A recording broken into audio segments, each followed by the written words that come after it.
The old schoolhouse stood on the hill, a silent sentinel of a bygone era. Its once vibrant walls, now faded and crumbling, told tales of laughter and learning that had long since been silenced. The structure, though decayed, held a certain majesty, a testament to the passage of time and the inevitability of change, a brooding king surveying a forgotten kingdom. He stood there, lost in thought as memories of the past flooded his mind. The echoes of children's voices, the ringing of the school bell, all seemed to whisper in the wind. This place, once a hub of activity, now lay in ruins, a stark reminder of the relentless march of time. Broken windows stared like vacant eyes, reflecting the emptiness that had settled over the place. Each shattered pane was a window into the past, a glimpse of what once was. The glass, now jagged and dangerous, seemed to weep for the lost days of innocence and joy. Wind howled through gaping doorways, a mournful symphony that echoed through the empty halls. It carried with it the scent of decay and the whispers of forgotten stories. The sound was both haunting and beautiful, a reminder of the life that once filled these rooms. Inside, silence, heavy, expectant, full of shadows that seemed to move and shift with the changing light. The air was thick with the weight of history, each corner holding secrets that would never be told. The silence was almost deafening, a stark contrast to the noise that once filled the space. The air hung thick and still, heavy with the scent of decay. The walls, once bright and welcoming, were now covered in peeling paint and layers of dust. Debris littered the floor, remnants of a time long past. Each step taken inside this place felt like a journey back in time, a walk through the memories of those who had once called it their own. Dust motes danced in the faint moonlight, swirling phantoms in the gloom. They moved gracefully, almost as if they were performing a silent ballet for an audience that no longer existed. The moonlight, filtering through the broken windows, cast an ethereal glow on the scene, adding to the sense of otherworldliness that permeated the air. Each creak of the floorboards sent shivers up spines. The sound was a reminder of the fragility of the structure, a warning that it could give way at any moment. Yet it also added to the atmosphere, a soundtrack to the eerie beauty of the decaying building. Every step taken was a step into the unknown, a venture into the past. The darkness clung, a living presence that seemed to watch and wait. It filled every corner, every crevice, hiding secrets and memories that would never be uncovered. The shadows seemed to move with a life of their own, creating an ever-changing landscape of light and dark. It was as if the building itself was alive, breathing and watching. It whispered promises of fear, a constant reminder of the unknown. The faint whispers seemed to come from the very walls, telling tales of sorrow and loss. They were a haunting melody, a song of the past that echoed through the empty halls. The building, though silent, was filled with the voices of those who had come before, a chorus of memories that would never fade. Footsteps echoed in the vast emptiness. Unearthly, the sound bounced off the walls, creating an eerie symphony of dread. Each step seemed to amplify the silence, making it almost tangible, as if the darkness itself was listening. Unnatural, each footfall a hammer blow on the silence. The air was thick with anticipation, every shadow a potential threat. The building seemed to breathe, its ancient walls groaning under the weight of countless secrets. "Did you hear that?" Sarah's voice, barely a whisper, cut through the stillness. Her eyes darted around, searching the darkness for the source of the sound. Her heart raced, each beat echoing in her ears like a drum. "Hear what?" Mark's forced bravado did little to mask the tremor in his voice. He gripped the flashlight tighter, its beam trembling as it cut through the darkness.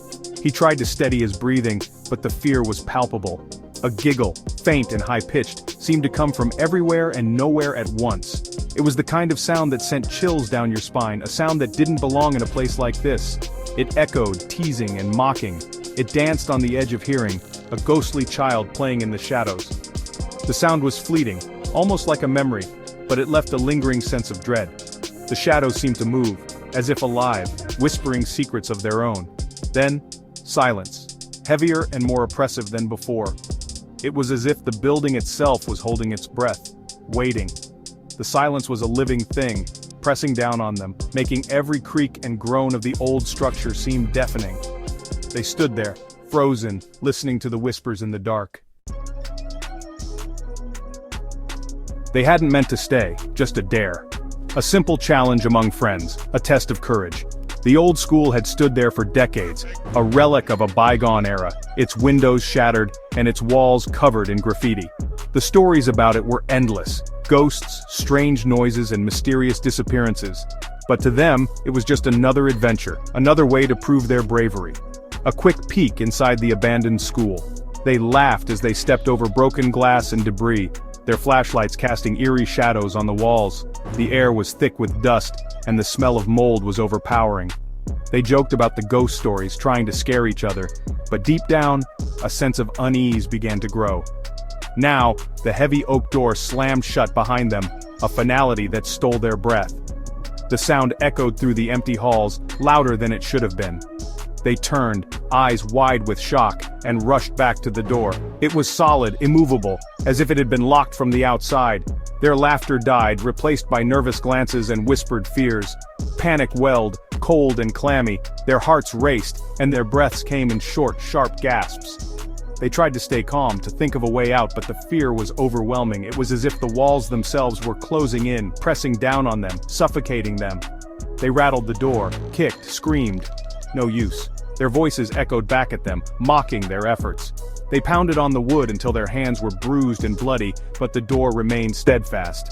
Desperation set in, and they began to argue, blaming each other for their predicament. They were trapped within the decaying embrace of the old schoolhouse. The walls seemed to close in tighter, the shadows growing longer and darker. Every creak and groan of the building sent shivers down their spines. They huddled together, trying to find comfort in each other's presence, but the fear was palpable, a living, breathing entity that surrounded them. The echoes of their fear mingled with the whispers, growing louder, more insistent. It was as if the building itself was alive, feeding off their terror. The whispers seemed to come from everywhere and nowhere, a constant, maddening drone that filled their ears and minds. They tried to block it out, to focus on finding a way out, but it was impossible. The shadows seemed to writhe, to reach out with unseen fingers. They danced on the walls, twisting and contorting into grotesque shapes. The teenagers could feel them, cold and clammy, brushing against their skin, sending chills down their spines. They knew they were not alone, that something was watching them, waiting for the right moment to strike.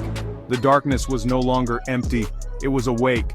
It pulsed with a malevolent energy, a presence that seemed to grow stronger with each passing moment. The teenagers could feel it, a weight pressing down on them, suffocating them. They knew they had to find a way out, but the darkness was relentless, a living nightmare that refused to let them go. They moved through the decaying hallways, each step fraught with terror. The air grew colder, the shadows deeper. Cobwebs brushed their faces like ghostly fingers, sending fresh waves of fear through them. Every room was the same, empty, echoing, filled with the oppressive weight of unseen eyes. Desks lay overturned, chairs lay scattered as if in the aftermath of some unseen struggle. The air was thick with a silence that screamed. Then, a flicker of light, faint, but real. Hope surged, fragile as a butterfly's wing. They stumbled towards it, their hearts pounding a frantic tattoo against their ribs. It led them to the library. Dust-choked shelves lined the walls, crammed with the ghosts of forgotten stories.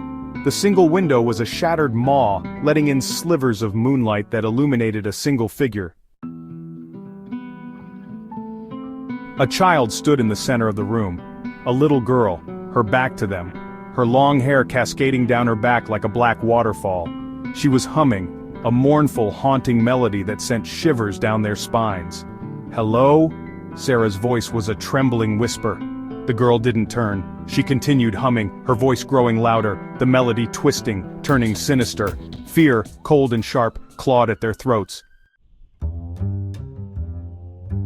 As they watched, the girl slowly turned. Her face was obscured by the shadows, but her eyes glowed with an unnatural light, twin points of malevolent fire in the darkness. They stumbled back, fear lending them speed. The laughter followed them, echoing through the halls, chilling them to the bone. The glimmer of hope extinguished, leaving them in utter darkness. They ran blindly, desperately seeking escape from the unseen terror that stalked them. Each turn led to another darkened corridor, another echo of their own fear. They were lost in a labyrinth of their own terror, hunted by the whispers and the laughter. The darkness seemed to press in on them, suffocating, relentless. Will they escape the clutches of the abandoned school? Or will they become another whisper in the darkness, another echo in the endless night? The answer, like the school itself, remains shrouded in shadow. The darkness holds its breath, waiting. The abandoned school on the hill stands sentinel, a silent testament to the fears that lurk within its decaying walls. The laughter echoes still, a chilling reminder that some doors are best left unopened.